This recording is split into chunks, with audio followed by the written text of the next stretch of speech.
Hi, this is Anthony. Welcome back to my show. First of all, thank you for taking the time to watch this video. If you haven't already, I would appreciate it if you hit that subscribe button, and hopefully you'll hit the like button at the end.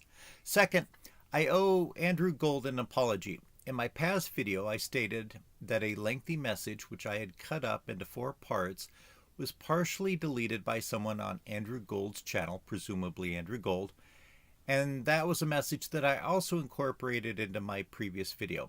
Somebody had commented about reading different parts of that message on Andrew Gold's channel, and so I went back and looked, and when I used the filter on his comment section, having all the comments ordered chronologically, I saw that all of my comments actually did show up. So no one had removed any of my comments from his channel. So while my other comments about his behavior towards me in the past stand, I do apologize for being under the misconception that he had some of my messages deleted that were a critique of his guest. Now let's get to the meat of today's video. Yesterday, Aaron did a video where he said that he was going to be on another channel later that day, and that he would tell exactly what happened in Los Angeles, which he's alluded to in one of his post-Aftermath Foundation videos. The channel that he said he would go on and speak live was called Down the Rabbit Hole, and I'll have a link to that video in the show notes. Honestly, I don't really know why Aaron wouldn't just decide to finally tell everybody on his own channel. Perhaps make it an edited video rather than trying to talk about these very difficult subjects live. I think that that would be the most effective means of communicating to his followers what happened, and then if you wanted to go on someone else's show and also talk to their audience, that's fine. But I'm not his media consultant. At this point, he's a lot more successful on YouTube than I am, and he's a big boy, so he can do what he wants. So when I got home from work, which I work at night, I eagerly clicked on the channel in question that contained Aaron's promised revelations. Honestly, there was a lot more than I had bargained for, but I was also disappointed at Aaron's performance in the video in question, and I suppose a bit disappointed in some of his life choices.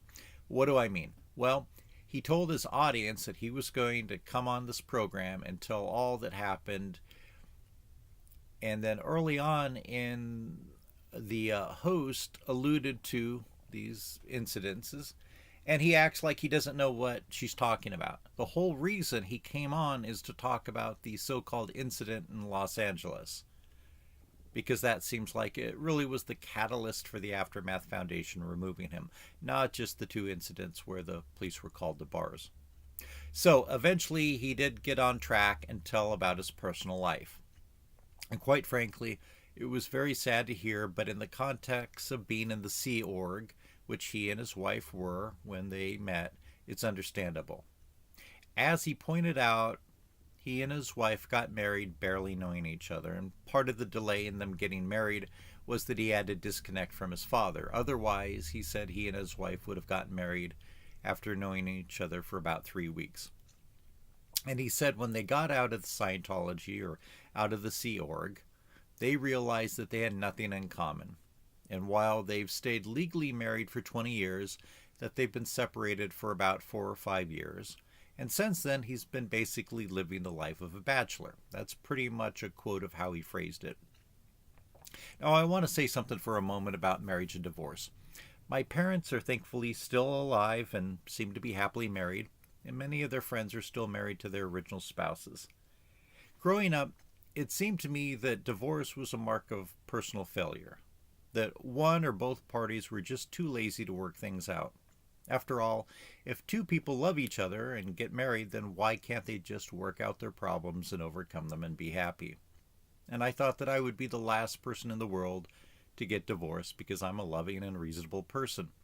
But often life does not work out the way that one thinks.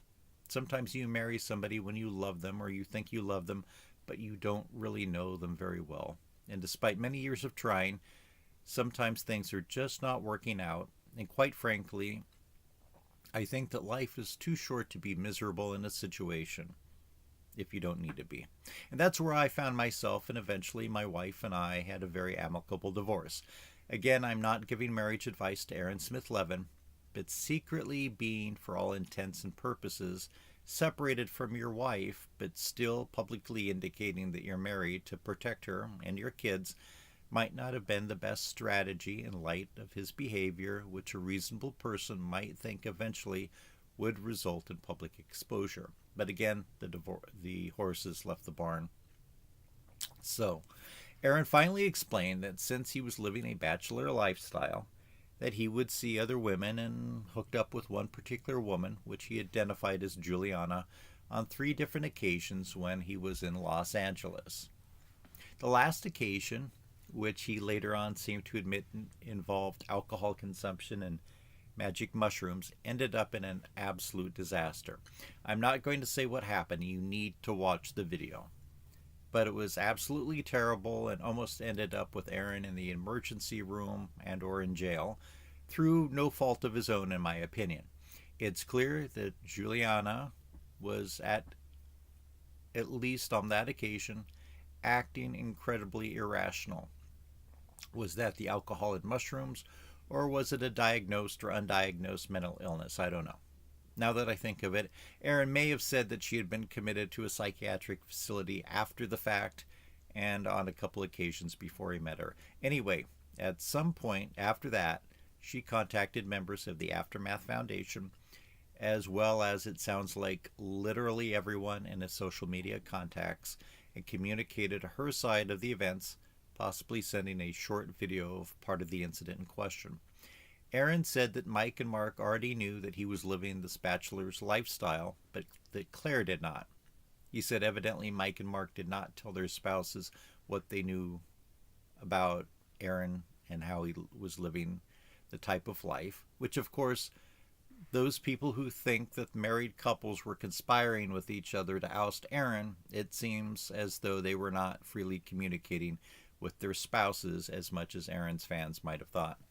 Anyway, it seems like, at least from Aaron's perspective, that Claire was the one who was shocked from this behavior that she saw on the video, that in conjunction with other behavior, that's the catalyst that motivated the board members to remove Aaron from the Aftermath Foundation. So the question might be, was the punishment, that is removing Aaron from the Aftermath Foundation, warranted? Originally, Aaron termed his relationship with his wife as being in an open marriage, and somebody pointed out, no, you're really separated. So was Aaron cheating on his wife? I would say no.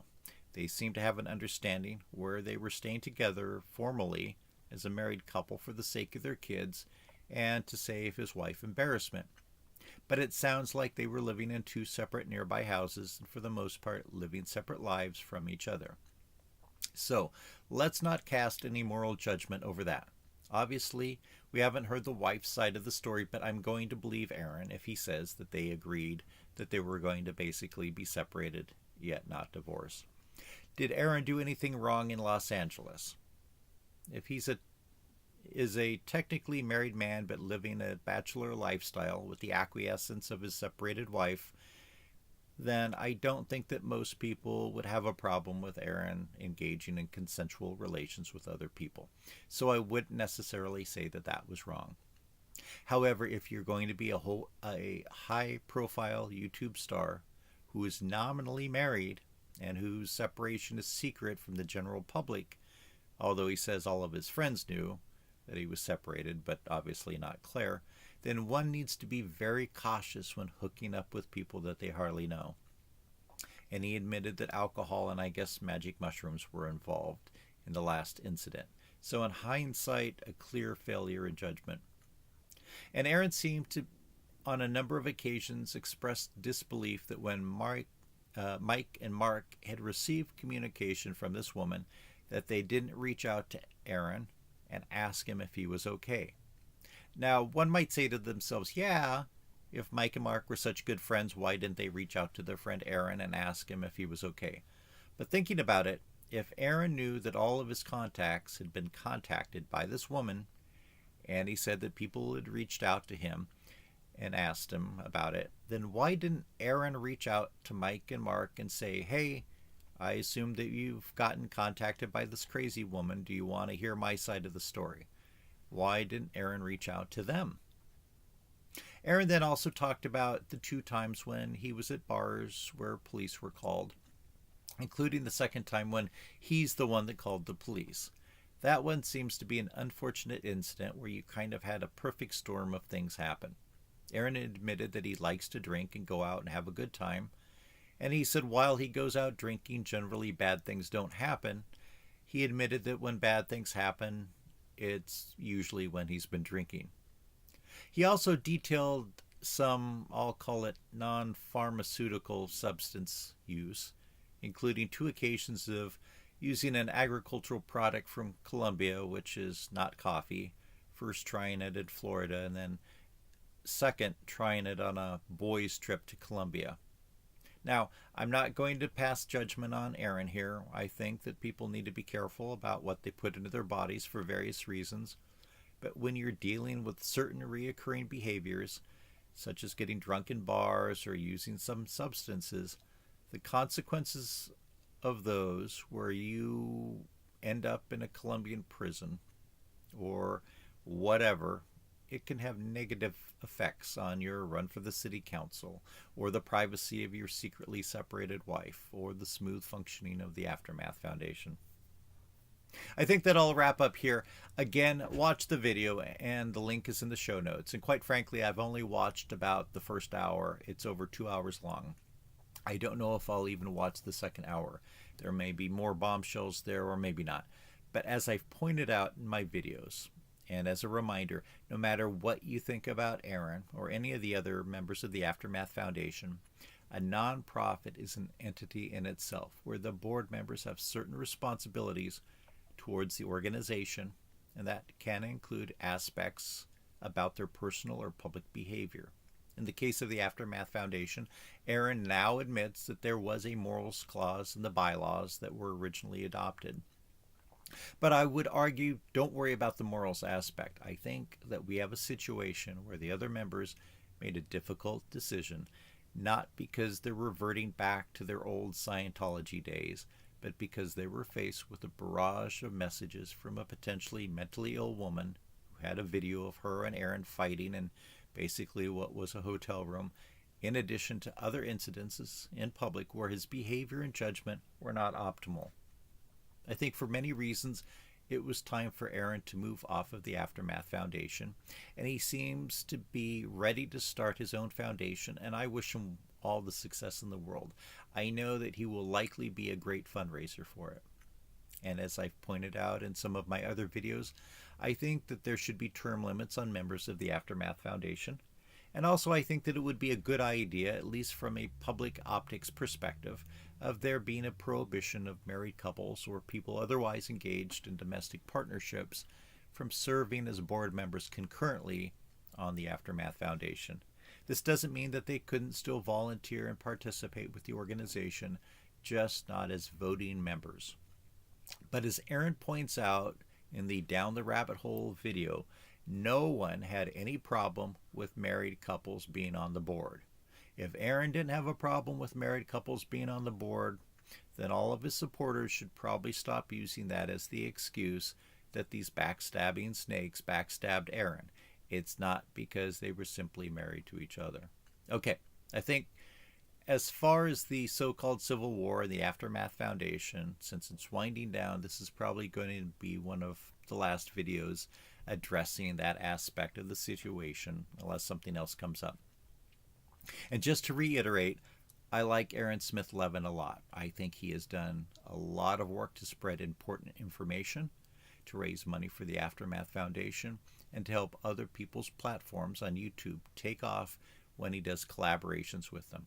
I think he's a good person that occasionally makes some questionable decisions, but most people are like that.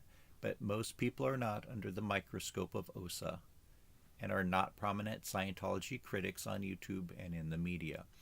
When you put yourself in a position like that, you have to be more cautious with your personal life and behavior than other people might need to be.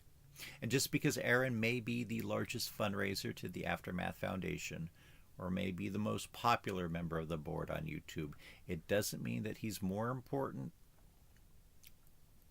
out of the members of the board or should be held to a lower or a different standard. I also like the other members of the Aftermath Foundation board. Unlike many of you, I believe that they acted properly and in a way that they needed to as board members with the fiduciary legal responsibility required to be an officer of a nonprofit in the United States. I don't think that they were, quote, reverting back to their old Scientology selves. I know that many people out there think that that was the case. I would just challenge you to think about how board members of some other organization with no connection to Scientology would react to various incidences of one of their prominent public members' behavior, particularly when there is a morals clause feature in the bylaw, which has been in their bylaws of the organization as long as the members in question had been on the board. I'm sure that it was not an easy discussion, and they knew that there would be a lot of negative public backlash, just as we've seen. But I believe that they did what they believed was in the best interest of the organization. And now I think happily both parties, or whatever organization they may lead, now and in the future, can move on from this point. Okay, thank you very much for watching this video and getting this far. Whether or not you agree with me, I would love to hear from you. Either a couple words or a couple paragraphs. If you like my content, or even if it infuriates you, and you want to keep an eye on me and what I say, be sure to hit that subscribe button, and hopefully you'll hit the like button. Every time you hit the like button, one Thetan is released from their imprisonment on TGAC. Thanks again, and see you next time.